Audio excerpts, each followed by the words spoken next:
그 최근에 뭐 선우용녀처럼 좀 원로 배우들이 컨텐츠를 만들어서 유튜브를 이제 오픈한 적이 있었어요. 근데 거기 댓글들을 보면은 이제 저희 이제 비슷한 세대분들일 것 같은데 저렇게 80세 중에 멋진 여성은 저 사람이 처음인 것 같다. 너무 멋있게 산다. 배우고 싶다. 이런 댓글들을 되게 많이 볼 수 있었거든요. 근데 이제 그런 점들이 사실 젊은 세대 같은 경우에는 절대적으로 이 시니어 세대에 비해 살아온 기간이 적잖아요. 그만큼 인생에서 겪어온 경험치들이 좀 부족한 상태예요. 그러다 보니까 이런 시니어분들의 태도 같은 것들이 어떻게 보면 새로운 정보를 습득할 수 있는 그런 계기가 되는 거죠. 안녕하세요. MNTV. 네, 안 틀렸죠? 네, 윤덕한입니다. 오늘은 이제 2026 트렌드 모니터 마지막 세 번째 챕터 결핍의 반사효과, 나이 무용론에 대해서 왁자한 시간을 가져보도록 하겠습니다. 네. 나이가 무용하되 말 놔도 되는 거야 이제? 안 돼요. 나만 돼요. 첫 번째 질문은 우리 이진아 매니저한테 다 들어볼게요. 당황하시기는. 집에서 고양이가 보고 있어요. 요즘 업계에서 고객 나눌 때 이상한 표현 많이 쓰잖아요. 사실은 저만 해도 이제 뭐 대리님, 과장님 뭐 이런 거 다 없어지고 프로, 매니저님. 네. 성 연령 이런 거부터 해가지고 전통적인 세그멘테이션이 막 없어지고 있는데 요거 이렇게 쓰시면서 어떤 느낌이 드셨어요? 그렇죠. 저희는 아무래도 리서치 회사다 보니까 그런 부분에 오히려 더 익숙하게 조사를 진행하는 편이잖아요. 근데 이제 뭐 저희도 트렌드 연구를 하다 보면은 사실 트렌드가 뭔가 하나의 거대한 트렌드로 이렇게 이어져 나가는 게 아니라 아까도 말씀하신 것처럼 니치 타겟팅이나 이런 식으로 좀 되게 연령이나 성이 상관없이 취향이나 뭐 니즈나 뭐 이런 것들을 기반으로 되게 조그맣게 세분화돼서 막 생겼다가 사라졌다가 하기도 하고 그런 식으로 좀 쉽게 설명하기 어려운 트렌드 현상들이 많아지다 보니까 그래서 이제 이전에 뭐 우리의 고객이 50대 남성이다 라고 했을 때 그런 식으로 마케팅을 펼쳐나가는 게 오히려 어려워지는 그런 느낌인 것 같습니다. 그거 맞아요. 사실은 50대만 하면 예를 들어 음악 취향부터 해서 여러 가지 취향 하면은 약간 고정화되는 게 있는데 저는 완전 벗어난 저 여전히 메탈리카 좋아하고 막 그런 제 캐릭터란 말이야. 그리고 오히려 그런 걸 20대 어린 친구들이 좋아할 수도 있고 그런 식으로 이게 딱 이 정형된 세그멘테이션이 되게 정의하기가 어려워지고 있다? 노래방 가서 캐대한 노래 불러봤어요? 캐대한 아니요. 음이 안 돼서. 그 한 곡 보기 쉬워갖고 힘들더라고요. 50대 안 불러요. 관심 없거든요. 자, 어쨌든 이게 굉장히 중요한 발견을 하셨던 것 같은데 컨텐츠 이렇게 측면에서 세대 간 경계가 흐려지고 있는데 예시를 좀 들어봐 주세요. 우리 막내. 그 예시를 들자면 그 2000년대 초반에 진짜 큰 인기를 끌었던 무한도전 있잖아요. 근데 그 무한도전 사실 끝난 지가 꽤 됐거든요. 근데 그게 여전히 유튜브에서 클립 영상 오면 여전히 막 수백만의 조회수를 찍는데 그걸 또 약간 뭐 무도키즈 저희 세대나 아니면 저희보다 좀 더 윗세대에 영향이 있을 수도 있지만 댓글 보면 또 그렇지는 않더라고요. 젊은 세대도 굉장히 많이 보고 있고 그리고 요즘에 막 명작이라는 키워드가 진짜 많이 보이는데 과거 명작 막 커피 프린스라던가 뭐 야인시대 약간 그런 명작들이 인기를 끌면서 이제 그게 OTT까지 반영되는 현상이 약간 그 예시라고 들 수 있을 것 같습니다. 보셨어요? 저는 무한도전 진짜 많이 봤어요. 그리고 최근에는 명작이라고 올려왔던 그런 영화 같은 것도 좀 보기도 했었습니다. 린다라고 일본 영화 봤습니다. 지금 유튜브나 인스타 뭐 틱탁 이런데 틱탁이래. 유튜브, 인스타그램, 틱톡 이런데 이제 요거 보면은 세대가 같이 보는 플랫폼이 돼가는 것 같아요. 그러니까 보면은 이게 처음에는 세대 구분이 사실 되게 엄격했거든요. 50대는 아예 틱톡을 안 보거나 막 이렇게 됐는데 지금은 교통정리 안 되게 개인 취향에 따라서 막 몰려보는 게 교통정리가 안 될 정도로 엄청 몰려있는데 전 세대에 걸치는 이런 현상들을 뭐라고 설명할 수 있을까요?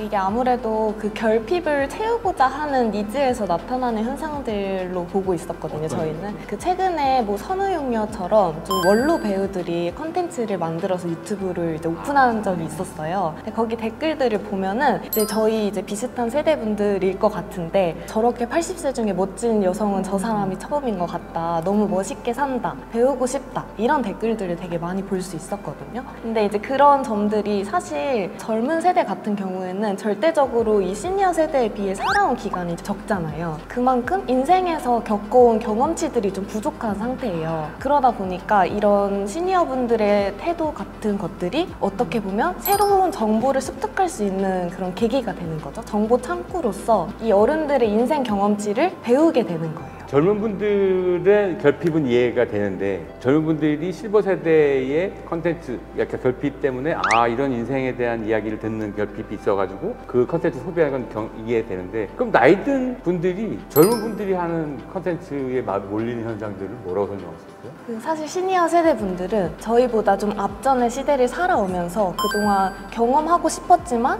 해볼 수 없었던 것 또는 해보지 못했던 것 아니면 아예 할 수 없었던 것들이 많았을 거예요. 근데 지금은 상대적으로 그런 진입장벽들이 좀 많이 낮아졌고 이제 젊은 세대와 이런 공감대가 형성되는 부분들이 생기면서 그동안 경험하지 못했던 그런 결핍을 지금 와서 다시 충족하려는 움직임들이 조금 더 활발해지고 있는 걸로 보여져요. 공통분모는 각자 경험에 대한 결핍이 크다는 거네요. 그런데 그것도 사실은 나의 무용론이라는 저희가 화두를 정했잖아요. 근데 이 결과를 딱 들어보면 여기도 핵심이 심리적 ROI예요. 젊은 세대가 시니어 세대의 정보를 얻는 거잖아요. 최대한의 만족을 얻을 수 있는 효율적이게 정보를 탐색할 수 있죠.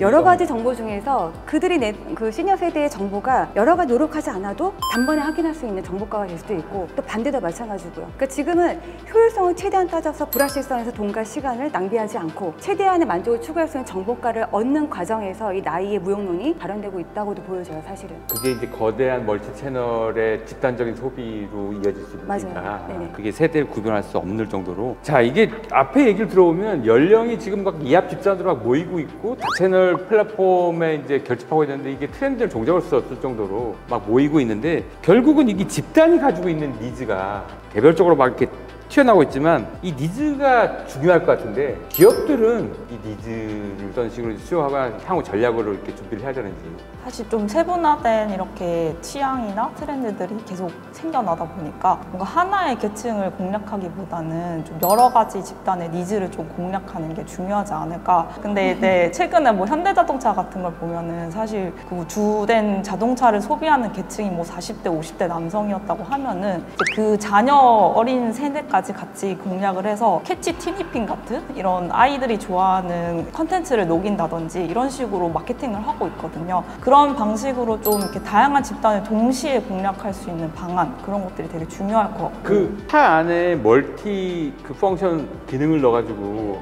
그게 왜 저렇게 광고를 하나 했는데 그 이유가 거기 있네. 그런 것도 있고 이제 더 나아가가지고 이제 저가의 동심도 마다하지 않는 이제 프레너미 전략도 되게 중요해지고 있거든요. 프렌드랑 에너미의 이제 합성어인데 이제 이전에는 우리의 경쟁사라고 생각했던 업체들과도 고객들 하나의 가치로 공략을 하기 위해서는 이 사람들 동반자처럼 같이 협력하고 이런 것들이 되게 중요해지고 있는 것 같더라고요. 그래서 뭐 우리나라에서 뭐 기본적으로 자동차나 철강 같이 좀 보수적인 업계에서도 최근에 이런 전략을 많이 펼치는 게 뭐 이제 미래의 이런 친환경 자동차의 전환이나 국제 정세의 변화라던가 이런 것들에 대응하기 위해서는 사실 경쟁보다는 같이 협력을 하고 나아가야지 사실 변화를 일으키고 더 좋은 마케팅을 할 수 있잖아요. 그러다 보니까 그런 점에서 이제 그런 프레너미 전략 이런 것들이 중요할 것 같다고 생각이 듭니다. 그러니까 프리너무 전략에서는 이 컨텐츠가 유아용 컨텐츠였는데 시니어 컨텐츠와 협력을 같이 하는 거죠. 왜냐하면 조부모가 지금 손주를 돌보는 경우가 많으니까 이 컨텐츠가 양극단에 있어도 이걸 결합하는 전략이 필요할 수 있다는 거예요. 세대가 경계가 허물어져 가고 있으니까 이런 프리너무 전략이 좀 중요해질 수 있을 거예요. 프레노미라고 하는 게 결국은 기업들도 타겟층이 이렇게 나눠져 있는 게 아니라 취향이나 가치 중심으로 이렇게 핀셋 세그멘트로 이제 나눠질 정도로 가치 취향이 막 나눠진 거 있는 것 같은데 이게 드러나는 사례가 있어요? 그래서 일단 대표적으로 이런 핀스 세그멘트에서 좀 잘하고 있는 업계를 좀 살펴보면 OTT 때문에 사실 영화관이 되게 많이 타격을 입었잖아요. 사실 영화관에 가야 하는 이유 자체를 조금 잃어버리게 된 그런 상황인데 이전에는 뭐 20대, 30대 여성들은 로맨스 영화를 좋아하니까 50대 남성들은 뭐 느와르부를 좋아하니까 뭐 이런 식으로 공략을 하는 게 아니라 팬덤을 오히려 공략을 하고 있더라고요. 저희가 뭐 팬본주의 얘기했던 것처럼 임영웅이나 뭐 이찬원 같은 트로트 가수 팬덤을 공략을 한다든지 아니면 뮤지컬이나 공연 같은 실황을 해서 이제 OTT에 대비해서 좀 더 실황 콘서트나 이런 것들을 확대하는 그런 것도 있고 최근에는 이제 프로야구나 프로축구도 영화관에서 상영을 하고 있거든요. 그래서 다 같이 이제 거기서 응원도 하고 풍부한 사운드로 이제 이걸 즐기는 거죠. OTT가 아니어도 영화관에 오면 더 재밌는 것들이 있다. 이런 식으로 좀 마케팅을 하고 있는 게 좀 대표적인 사례가 아닐까?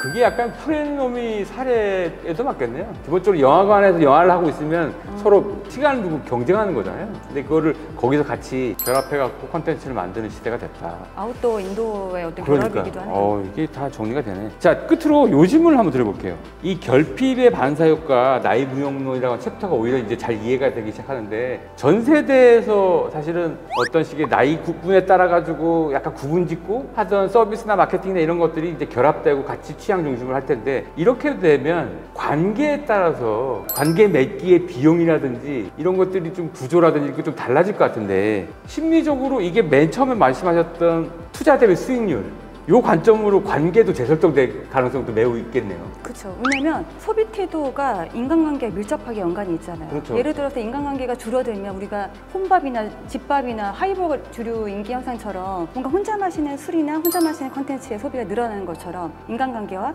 소비 태도 굉장히 밀접한 연관이 있잖아요. 그래서 지금 소비 태도 전반에 걸쳐서 심리적 ROI라는 굉장히 고효율의 만족을 추구하는 정교한 계산법이 대두되고 있다면 이 소비 태도가 인간관계까지 적용될 가능성이 매우 높죠. 그렇게 되면 관계까지도 이 관계가 지속될 수 있을까, 아니면 이 관계의 만족도가 몇 년까지 오래 갈 수 있을까를 고려하고 따지게 될 확률이 높다는 거죠. 최근 들어서 아마 연애나 결혼에서도 처음부터 나랑 잘 맞는 사람을 만나려고 하는 니즈가 많아지고 있는 추이를 보이고 있어요. 그래서 흑사주 연인 뭐 이런 걸 찾기도 하고, 사주나 매칭으로 뭔가를 알아보는 그런 앱들이 인기를 끄는 것도 불확실성에서 시간과 돈을 무작위로 투자하는 게 아니라 관계까지도 돈과 시간을 효율적으로 쓰고 싶어하는 니즈가 커지고 있기 때문에 관계의 시성비에 대한 태도도 굉장히 또렷해지겠다는 생각이 드는 거죠. 그래서 관계 자산도 전략적으로 배분하려고 한다. 이런 흐름이 2026년도에 조금 뾰족하게 드러나게 될 것 같아요. 이상으로 이렇게 한번 정리를 해보겠습니다. 세 번째 챕터까지 이렇게 잘 정리했고, 2026년 트렌드 모니터는 이걸로 일목요연하게 다 보실 수가 있어요. 압축적으로. 키워드 잘 잡은 것 같아요. 자, 트렌드 모니터는 어디서 보실 수도 있다고요? 네, 여기 쫙 나가요. 안 나가시면 큰일 나요, 감독님. 여기 나가야 됩니다. 자, 오늘 이렇게 귀한 시간 내주셔서 감사드리고요. 또 한 해 고생 많으셨습니다. 내년에 또 뵙겠습니다. 감사합니다. 네.